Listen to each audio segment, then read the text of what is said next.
Kamusta mga boss? So ayun, tumapat nga sa saktong birthday ko yung concert ni Yen Constantino at Eric Santos dito nga sa Jeddah. At dahil minsan nga lang magpunta ng mga sikat na singer dito sa Saudi galing sa Pilipinas, hindi na nga natin papalampasin to at pupunta talaga tayo. Okay. Naswertehan nga natin dahil nabigyan pa tayo ng VIP passes dito nga sa concert. Wow. Dahil nga daw nagbablog tayo, kahit hindi naman talaga tayo sikat. So ayun mga boss, samahan nyo kami at tingnan nga natin kung ano yung meron dito sa concert ni Yen Constantino at Eric Santos dito nga sa Jeddah. Enjoy!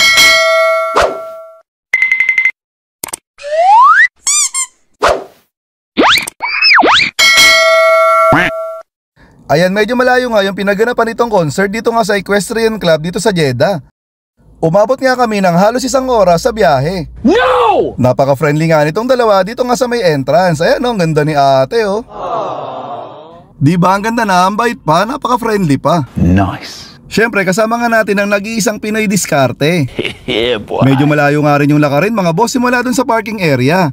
At ayan makikita nyo, nagsisimula na nga yung concert pero nauna nga yung Sri Lanka at saka yung Nepal. Bali 3 nga kasi yung concert ngayon mga boss. Ang mangyayari, panghuli pa nga yung Pilipinas kasi halos lahat talaga ng mga nagpuntahan ditong crowd, almost 90% mga Pilipino lang.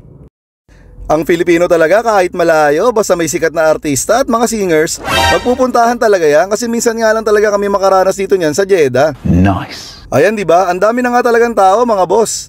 Ayan sayang, dapat pala nagpabati ako ng happy birthday sa kanilang lahat. Ayan, nagko-concert na nga dyan yung mga Sri Lankan. Pero syempre hindi naman natin maintindihan mga boss kaya lakad-lakad lang muna kami ni Pinoy Diskarte. Okay. Ang lupit talaga ng kaibigan ko si Pinoy Diskarte. Makikita nyo pinagkaguluhan nga siya ng mga tao. Sikat na talaga tong kaibigan ko na to. Nice. Syempre tayo, dito lang muna tayo sa likod kasi hindi pa naman talaga tayo sikat. Nakakapagod nga yun mga boss kaya pumunta muna kami ni Pinoy Diskarte dito nga sa upuan namin. Dito nga yun sa may VIP seat. Ayan makikita nyo mga boss, onti pa nga lang yung mga nakaupo dito sa may bandang gold area.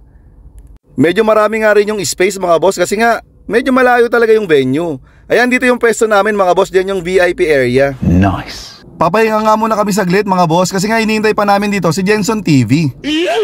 Dahil ang tagal nga ni Jenson TV, ayan naglakad-lakad nga ulit kami ni Pinoy Diskarte. Ayan makikita nyo mga boss, napakarami talaga nakakakilala sa kaibigan natin. Ayan ang dami nagpa-picture sa kanya tsaka nagpa-video. Ayan mga boss, papabilisin na lang natin. Nakakahanga nga talaga tong kaibigan natin kasi kahit sikat na siya dito sa Jeddah, ayan mga boss makikita nyo, hindi talaga siya nang i-snub. Tapos lahat talaga pinapansin niya, ayan kahit pinapagalitan na nga kami ng security, dire-diretso pa rin talaga kami mga boss. Ayan ang daming nagpapapicture talaga sa kaibigan natin. Super sikat na rin talaga mga boss. Nice. Siyempre tayo mga boss, feeling sikat lang tayo. Pero sa totoo lang meron naman nakakilala sa atin mga boss kahit mga 5 lang, ayan. Siyempre, bukod pa dun yung mga kaibigan ko, mga boss, kasi napakarami kong kaibigan na nagpuntahan nga rito sa concert. Kasama rin yung mga kasamaan ko sa trabaho, napakarami namin dito. Hindi magpapatalo ang super sikat kong kaibigan na si Jenson TV. Ayan, nagpunta nga rin kami dito sa crowd. Siyempre, susuportahan ko yung kaibigan ko na yan. Kahit sobrang init mga boss, sasamahan talaga natin yung kaibigan nating super sikat. Ayan, ang dami rin nagpapapicture nga sa kanya. Papabilisin na lang din natin ulit mga boss.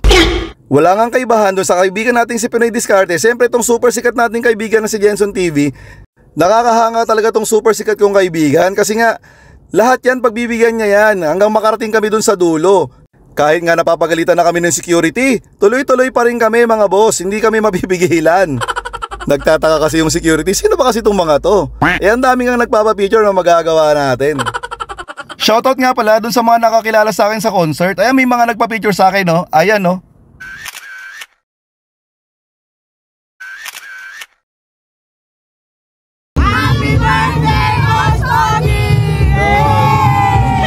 O diba may video greetings pa, social? Boss Pogi, kaibigan mo naman yung mga yan. Yung iba pa nga nagpa-picture sa akin, baka naman. Paki-comment nyo naman dito sa comment section. Kala mo talaga marami nagpa-picture sa kanya. Ayan si Boss Madam tsaka si Madam Jola Quachera, dahil sa sobrang init nga, naghanap nga ng ice cream. So ayan, syempre maghahanap kami. Haggard na nga daw sila sa sobrang init mga boss. Ayan, commercial muna, maglalakad muna kami ni Boss Madam dito nga sa may mainit na lugar. Sobrang pawis ko na nga dyan mga boss kasi grabe sobrang init talaga. Yan si Madam Jola Quachera oh. Parang hindi naiinitan pero tignan nyo naman yung ice cream niya, ang bilis ng matunaw. Parang hindi kinakaya ng tubig kaya ayan, commercial ulit, Gatorade, baka naman. Ayan, baka magtampo si Boss Madam. Kailangan ni Boss Madam ng mas marami exposure dito sa vlog. Kaya ayan, drama-drama muna dito si Boss Madam. Dito sa word na Philippines. Ayan mga boss, ang dami nga dito, iba-iba siya. May Pakistan, India, Nepal. Pero syempre si Boss Madam dito lang yan sa may Philippines. Ayan Boss Madam, pinagbigyan na kita ang haba ng exposure mo dito sa vlog. Uulitin ko ulit mga boss. Ayan, may Nepal, may Bangladesh, may Pakistan, may India, may Indonesia, may Sri Lanka. Ayan, syempre yung Philippines. Nagpunta nga rin kami rito sa Filipino booth. Ayan mga boss, makikita nyo, may mga decoration din dito ng mga pang Filipino. Ayan, may jeep oh. Syempre, kailangan natin isama sa video to kasi nga exposure na naman dito si Boss Madam.